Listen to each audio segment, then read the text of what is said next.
Kenshi se déroule dans un cadre post-apo et permet au personnage d'être un voleur, un commerçant et une myriade d'autres options. Le jeu a reçu des critiques vraiment positives, le jeu est extrêmement dur, son gameplay très particulier, son style RPG et surtout sa difficulté. On est à quasiment 200 jours de survie dans le jeu, cette aventure reprend au jour 172, que vous ayez vu les 172 premiers ou pas, vous allez pouvoir l'apprécier pareil. J'espère que l'aventure vous plaira, générique. Je parcourrai la terre entière, traquant avec espoir les bandits, les ninjas du dragon noir et tous ceux qui veulent mon pouvoir. Kenshi.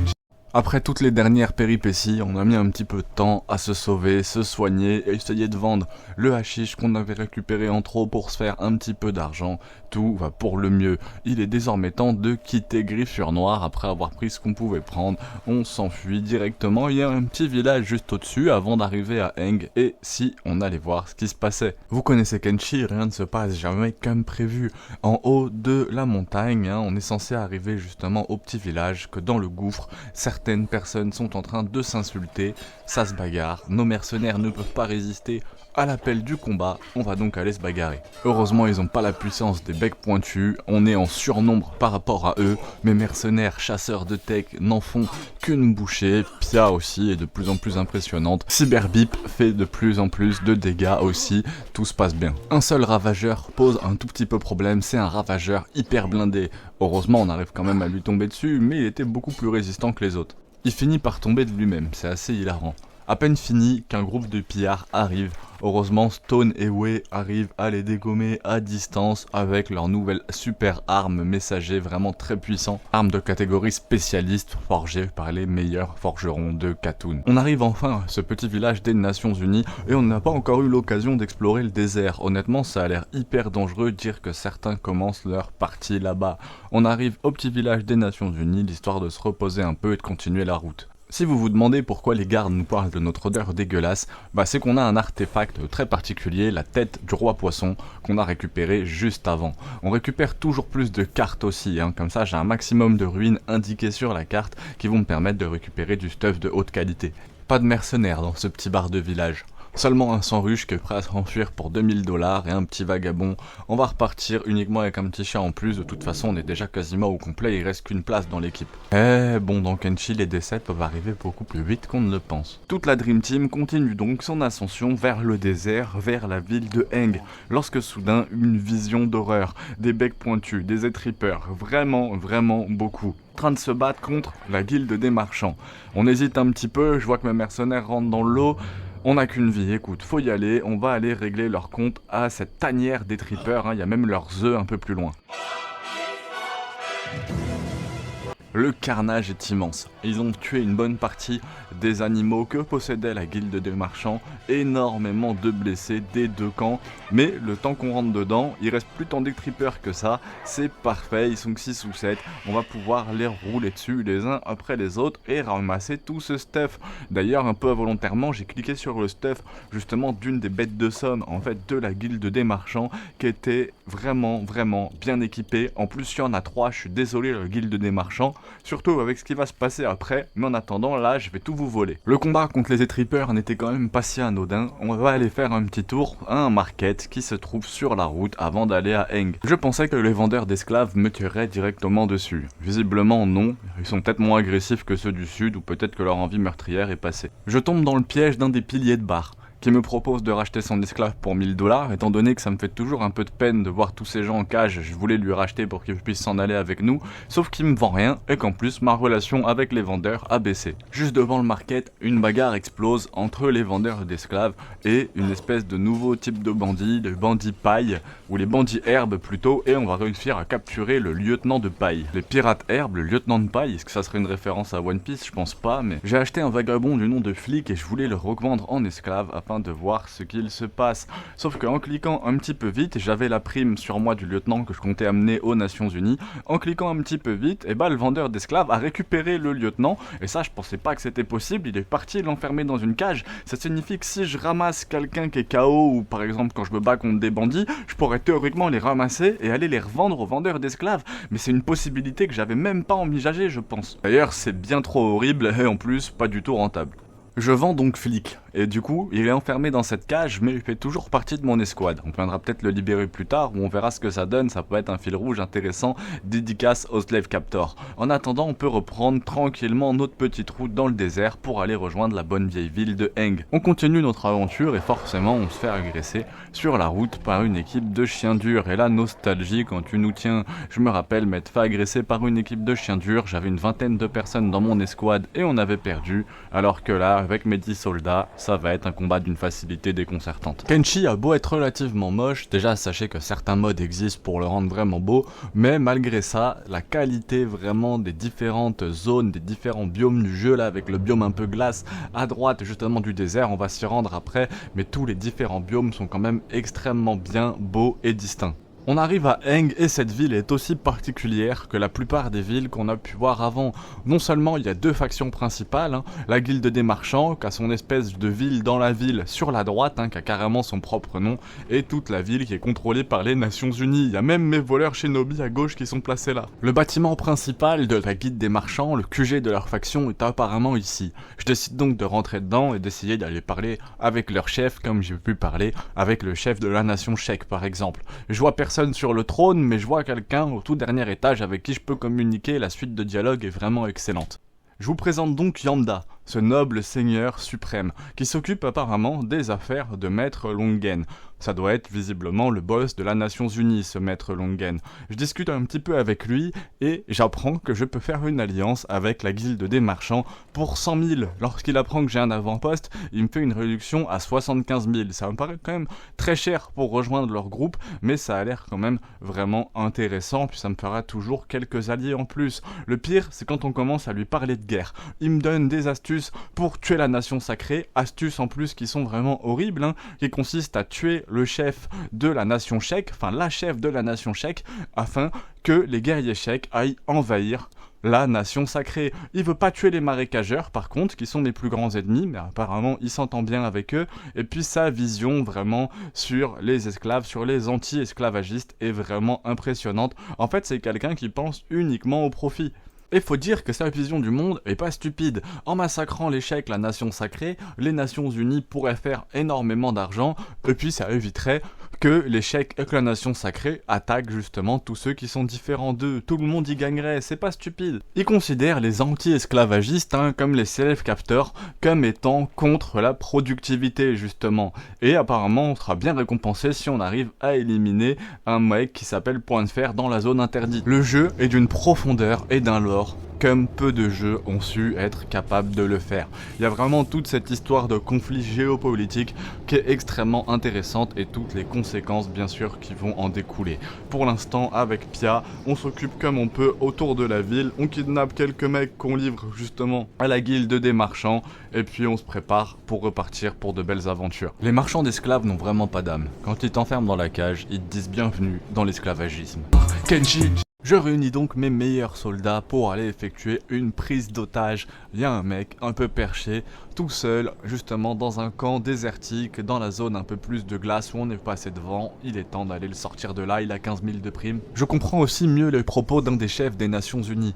Effectivement, tous les esclaves sont réunis ici dans des fermes et ils veulent en fait, leur but c'est de les exploiter et juste de faire le plus de pognon possible. En réalité, les factions dans Kenshi sont très proches des buts des factions dans la réalité. On arrive du coup dans ce nouveau biome du nom de Trip.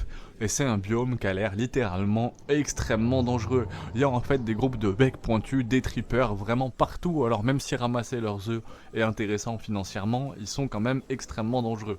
Et ils sont pas tous équivalents, il y a des petits, des grands, des énormes, et leur niveau bien sûr diffère en fonction de leur taille. Avec un peu de chance, en tuant quelques becs pointus bien sûr sur la route et en nageant le plus discrètement possible, on arrive près du camp de cette prime, un étripeur justement qui veut pas se faire attraper, qui a un arbalète énorme sur le dos. Il vit vraiment tout seul, isolé dans ce camp, cette espèce de sang au visage, c'est d'ailleurs son nom.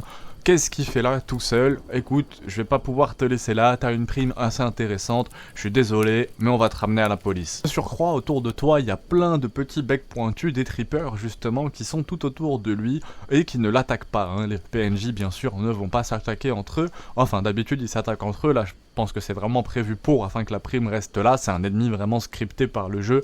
On envoie mes soldats discrètement à la nage, et quand il nous repère, il commence à nous tirer dessus à distance, et il fait très mal le salaud. Il nous dit qu'il veut pas y retourner, donc il doit être quand même habitué justement à la prison, le pauvre, il me ferait presque un petit peu de peine, mais quelques coups de mon taureau vont bien sûr suffire à le faire tomber. Et si vous avez suivi, vous savez que Kenshi n'est pas du tout un jeu simple, même si quelques astuces peuvent servir à simplifier le jeu, notamment recharger ses sauvegardes, hein, certains le font. Un bec pointu bien sûr arrive, vous imaginez bien que ça va pas être le seul, ils vont arriver quand même en nombre et vont faire quelques dégâts.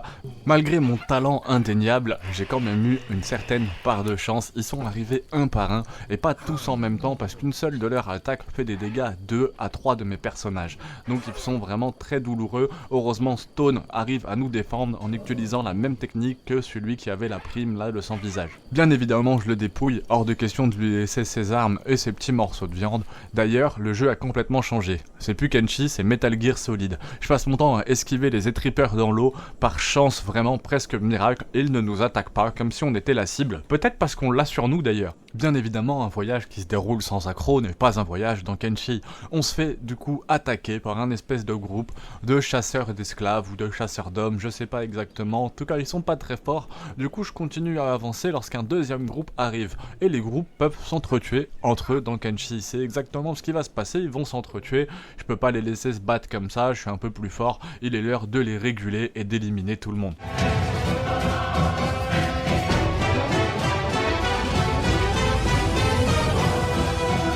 Je vous promets de faire des batailles sur musique épique. En attendant, on peut avancer tranquillement, rentrer à Eng et aller déposer la prime. En arrivant pour déposer la prime, ici aussi, il me félicite d'avoir tué le roi des glouglouteurs, hein, si vous savez pas, faut regarder l'épisode précédent.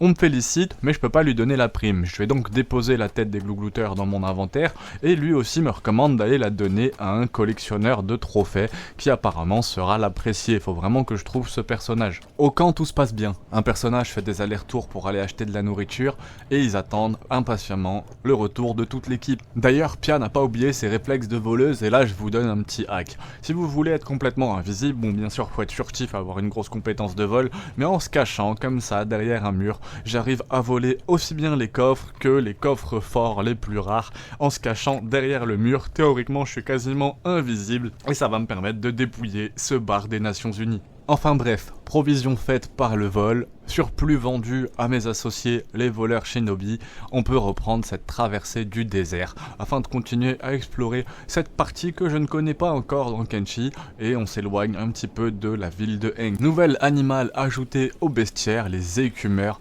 qui sont en train de faire souffrir le groupe de paysans de l'Empire. On continue dans l'immensité du désert et là je plains ceux qui ont commencé le jeu à cet endroit là, c'est vraiment extrêmement différent que de commencer le jeu justement dans le hub. On croise un autre groupe, un des rebelles qui a en plus 2 gars qui ont chacun une prime sur la tête. Vous connaissez mon appétence pour les primes, let's go, on va se les faire.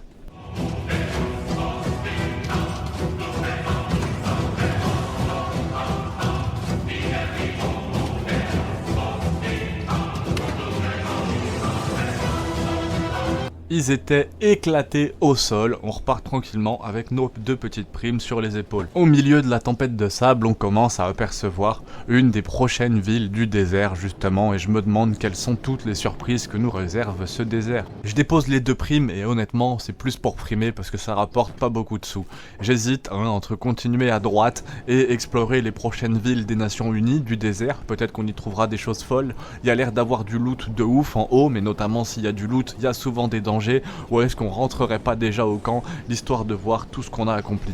À Belette, il y a une petite maison enterrée dans le sable, c'est vraiment beaucoup trop stylé. On continue à monter vers le nord et on tombe sur les premiers camps abandonnés. Bon, celui-là est pas si abandonné que ça, les Nations Unies sont encore dedans, mais au nord, il y a plein de camps abandonnés justement. Les nations sacrées ont détruit, tué tout le monde et amené les jeunes à Renaissance pour les réduire à l'esclavage et à la mine. Je fouille quelques camps abandonnés, ça fait un peu de peine, il y reste même certains jouets d'enfants, notamment des poupées, donc ça fait un peu de peine. On continue à marcher ce gros groupe des bataillons de la Nation Sacrée.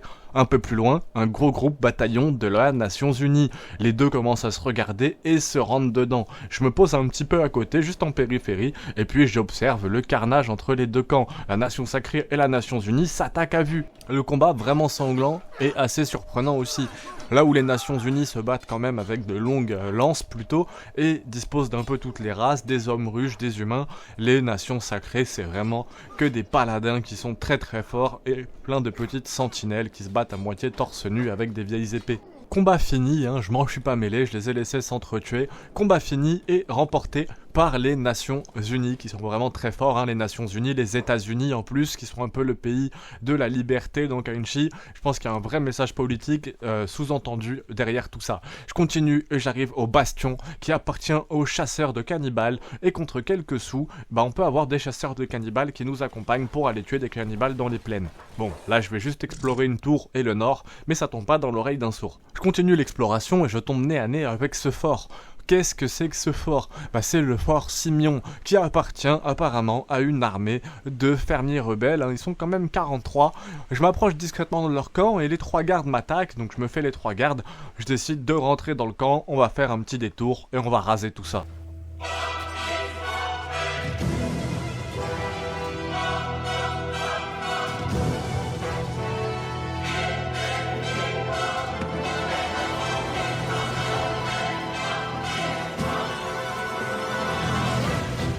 Le combat fut quand même relativement simple, pour la simple et bonne raison qu'ils sont pas tous sortis en même temps pour se battre. Ils étaient une dizaine qu'on a pu battre dans la scène précédente. En rentrant là dans la caserne, ils sont une petite dizaine qui vont se battre très facilement aussi.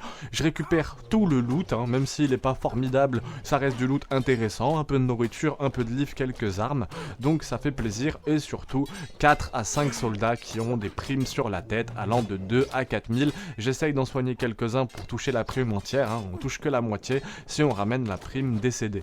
Je vais pas continuer tout de suite pour aller atteindre la tour, on va d'abord déposer toutes les primes à Chauxbataille, la ville la plus proche. En route, on voit un village ruche, apparemment un village ruche distant. Pareil, on va pas y aller tout de suite, je me suis déjà fait agresser par les ruches du sud. On va donc continuer tranquillement notre chemin vers Chauxbataille, la 2e ou 3e ville déjà des Nations Unies. Il en restera 2 encore à visiter sur la droite. Sur la route, il y a des écumeurs qui me prennent en chasse. On va utiliser la bonne vieille technique de l'épisode 1, c'est-à-dire accélérer le temps et courir tout simplement le plus vite possible jusqu'à la ville afin de se faire protéger par les gardes qui vont du coup aller tuer les écumeurs. Ils vont tuer le premier et je vais quand même tuer le deuxième, quand même sympa le bougre. Mes soldats déposent les fermiers rebelles de Simeon à la queue leu. Le policier va être même tellement lent à les prendre qu'à la fin je vais aller les mettre moi-même en cage. Les voleurs shinobi heureusement sont dans cette ville aussi, je peux me poser tranquillement avant de repartir. Mes exploits font visiblement déjà parler. À peine arrivé au bar, qu'on dit que maintenant que Simeon a été réduit en poussière, le désert devient un petit peu plus sûr et c'est le but, éliminer tous les gens en trop. On monte dans le désert, j'aperçois un port, j'y suis jamais allé, je savais même pas qu'il pouvait y avoir des bateaux ou quoi. On va y aller, mais juste avant sur la droite, il y a les héros de la Ligue des Nations, on va aller voir ce que c'est. La Ligue des Héros Unis. Ils ont l'air posés là, tranquilles. Bon, j'essayais juste de rentrer évidemment, sauf que ça leur a pas plu mon intrusion. Ils ont décidé de nous attaquer. Et quelle grossière erreur. J'ai même pas eu le temps de danser une musique de combat épique qui ont été réduits en bouillie. Y a pas grand chose en plus à voler chez eux. On continue de traverser le désert pour arriver à l'extrémité nord de la carte lorsqu'on se fait attaquer par ce petit groupe d'écumeurs que je vais réduire en cendres relativement facilement. On arrive au port. Bon, vous vous en doutez, pas de bateau, mais par contre, des gros bâtiments qui appartiennent à la guilde des marchands dans lesquels on peut pas rentrer. Je pense que dès qu'on y a adhéré, on doit pouvoir y rentrer, ça doit faire comme les voleurs shinobi. Après plusieurs heures de marche, on arrive enfin à la tour inconnue qui était située au nord de map, celle où on allait initialement, sauf que là je me rends compte qu'elle s'appelle Tour des Chèvres. Je trouve ça un petit peu bizarre, on va quand même aller voir ce qu'il y a dedans. On crochette la porte et là, une armée de chèvres, au moins 20 à 25 chèvres qui nous attaquent. On va plus manquer de viande, mais par contre on va leur rouler dessus, ça va être vraiment facile.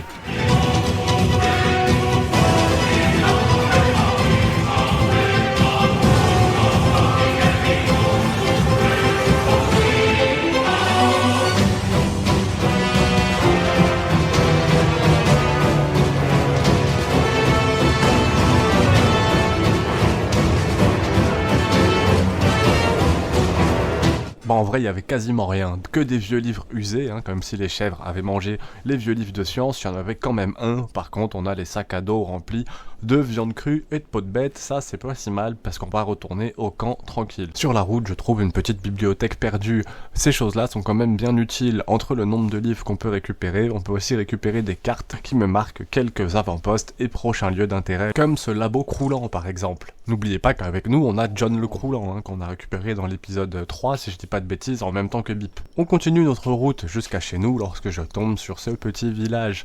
Ce village rappelle quelques souvenirs. Ils nous ont fait fuir au début, les cannibales. Vraiment, ils nous ont fait fuir au début et on était obligé de rentrer, trouver les gardes pour se faire protéger, mais maintenant on est beaucoup plus fort que les cannibales. Ce village va donc être détruit. Parcourait la terre entière, traquant avec espoir les bandits, les ninjas du dragon noir et tous ceux qui veulent mon pouvoir.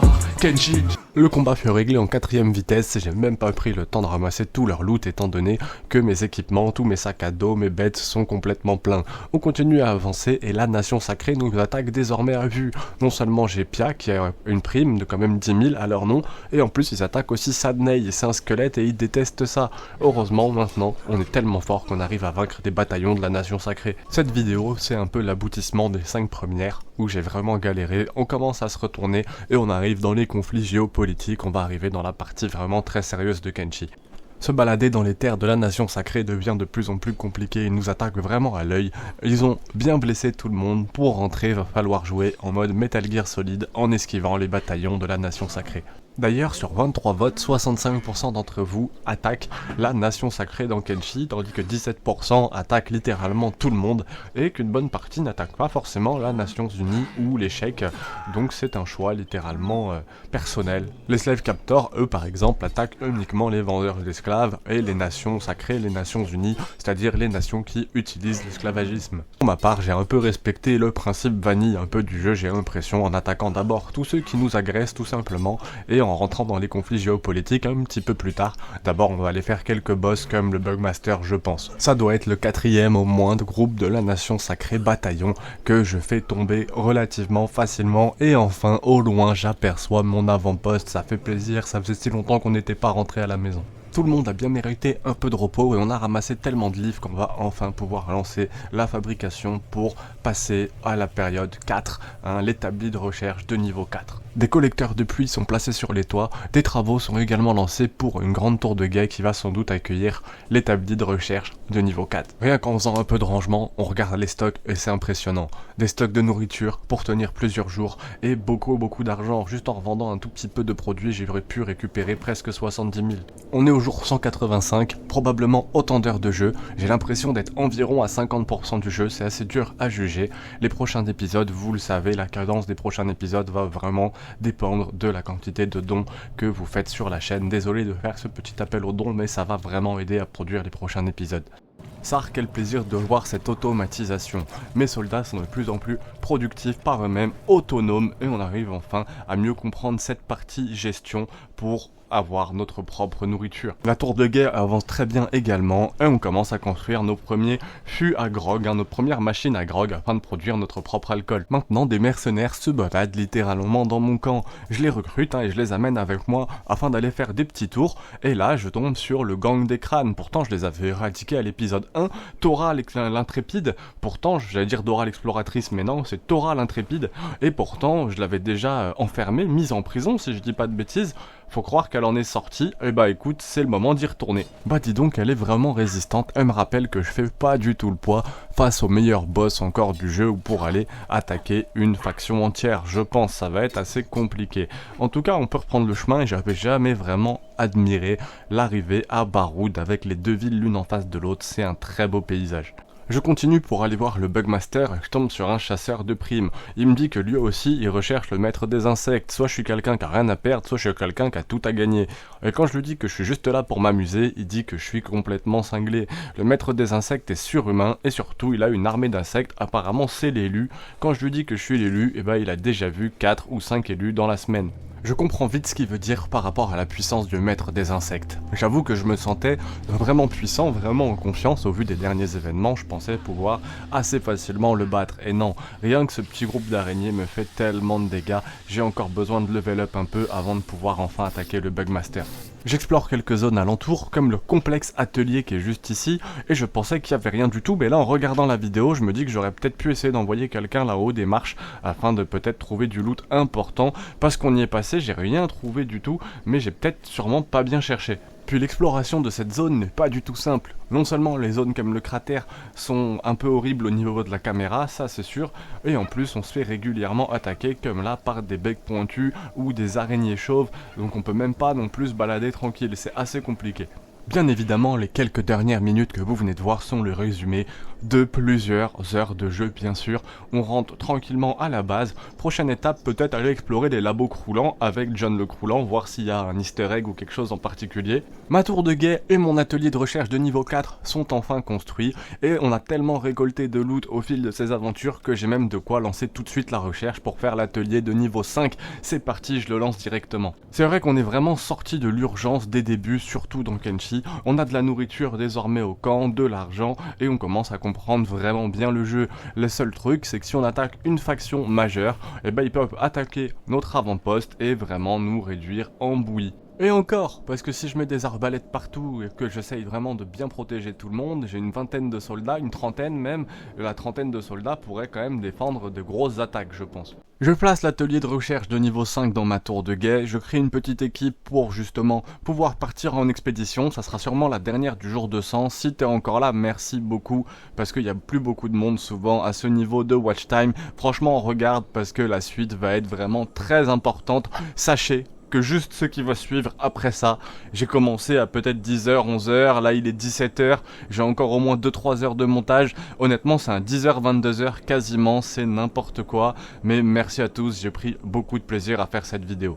On a tué pas mal de boss depuis le début de cette aventure, pas forcément que de cette vidéo, depuis le début des premiers épisodes, beaucoup de boss ont été tués et j'ai tapé liste de boss Kenshi sur ma barre Google, je suis tombé sur cette liste de boss et j'ai vu The Preacher et Cultist, j'ai trouvé ça assez marrant et en fait il se situe justement dans le petit village de fermiers qui est juste ici, ce groupe de cultistes qui a en plus un soldat avec une jolie prime, c'est l'occasion parfaite d'engager un combat vraiment super sympa.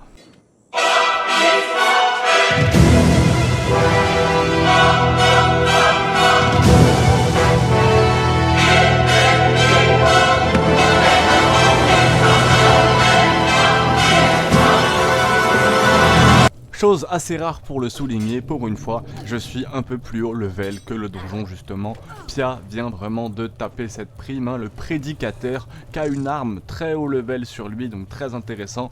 Pia arrive à le faire tomber facilement, on arrive à faire tomber tout ça, on ramasse bien sûr toutes les ressources qu'il y a dans le camp et puis on repart tranquillement déposer la prime. J'arrive aux Nations Unies qui finissent par nous apprécier avec le nombre de primes que je leur ai rapporté et croyez pas, c'est vraiment pas fini à ce niveau-là, surtout avec ce qui va suivre. Honnêtement derrière je comptais partir au camp et passer le temps assez rapidement, mais ce qui va suivre est vraiment indécent. De toute façon c'est l'intégralité du jeu qui est comme ça, c'est à dire que là on est au jour 192, je comptais jouer un quart d'heure pour pouvoir faire le montage de la vidéo et derrière j'ai 2 ou 3 heures de jeu largement qui sont passées que je vais vous résumer en 5 minutes, donc j'espère que vous prendrez beaucoup de plaisir à regarder tout ça. Juste avant je suis monté comme ça dans l'étage de la prison qu'on peut regarder ici et j'ai libéré bien sûr quelques prisonniers qui cette fois ont eu des réactions différentes, ils se sont enfuis directement.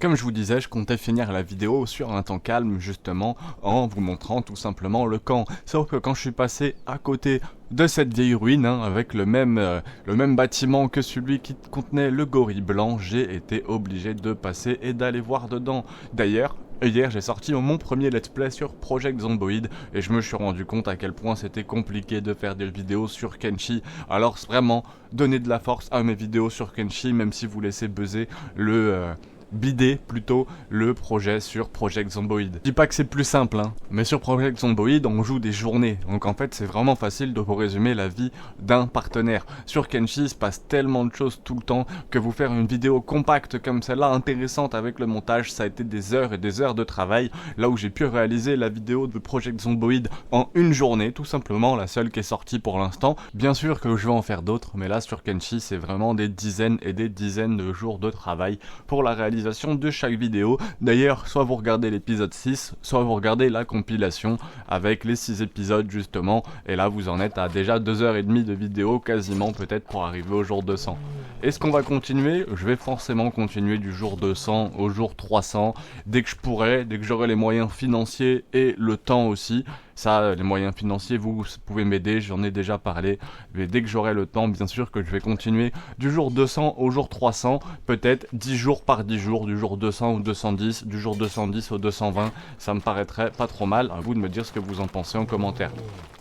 Bon, cette tour était apparemment une simple tour de pillard. Je soigne donc la plupart des pillards, ou en tout cas ceux qui ont une prime sur la tête. Je fais des allers-retours très rapides avec Pia, étant donné que c'est la plus rapide, jusqu'aux Nations Unies pour déposer les primes. Bien sûr, je prends tout ce qu'il y a dans le camp, et avec tout ce qu'on a, on va vraiment pouvoir atteindre le dernier niveau de technologie, le niveau 6, dès le retour avant le jour 200.